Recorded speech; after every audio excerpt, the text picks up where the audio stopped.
Good morning guys. Ito po, yan, binukod ko na po yan. Ano to mga to? Yung po itlog ng Gilmore po na dumalaga. Kaya po maliliit pa. Siyempre po dumalaga. Ngayon po ay ang papipisa ko lang po ay puro lalaki.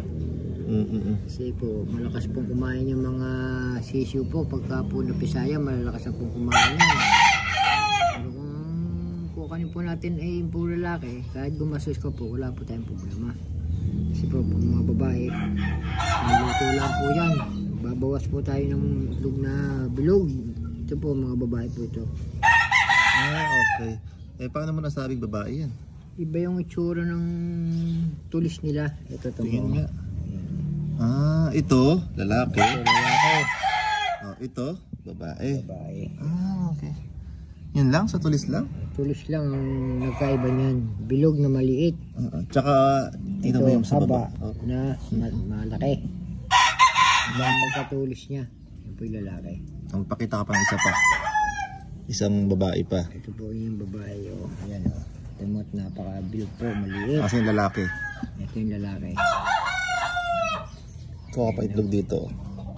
Gaya po nito. Yan. Parang po yan. Oh. Matulis. Usapan lalaki ito. Hindi ito bading. Lalaki naman ako. Oh, this is Benji. Ito ba tayo na photo kanina? Ayan.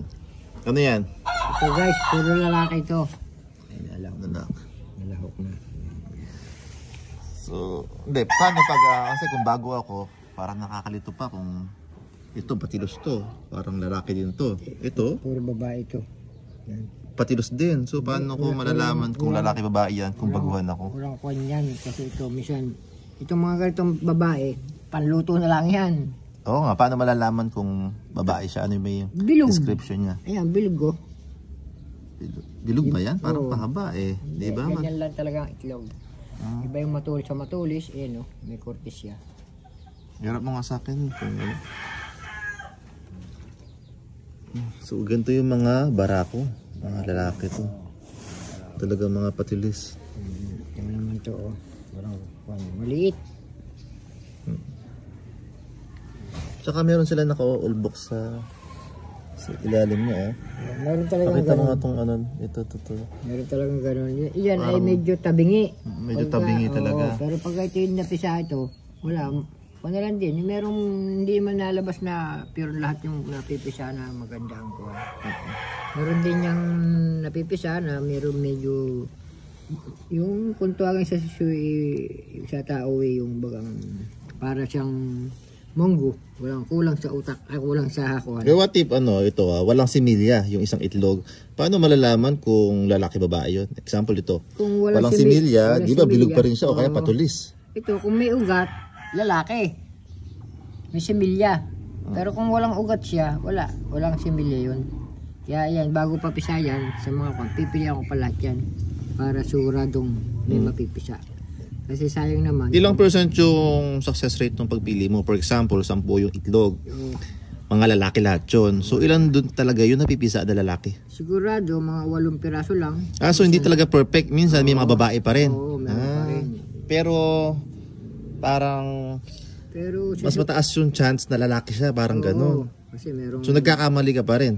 Pag minsan naman yung pagka nagpapisa ako minsan, nagpapisa akong 15, lahat lalaki. Kaya lang ay nagkaroon ng abyan, yun, naubos, natira yata 3.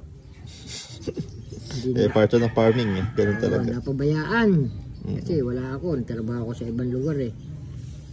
Minsan hindi kumakain. May pagkain naman. Lalaki yan, no? Yan. Babae. Oo nga, no? Parang Iba nga yung hugis ng mga itlog ng babae. itlog ng babae, no? Isa doon sa lalaki. Oo, galing. Sige, ito.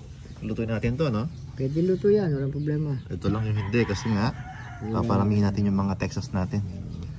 Ayos.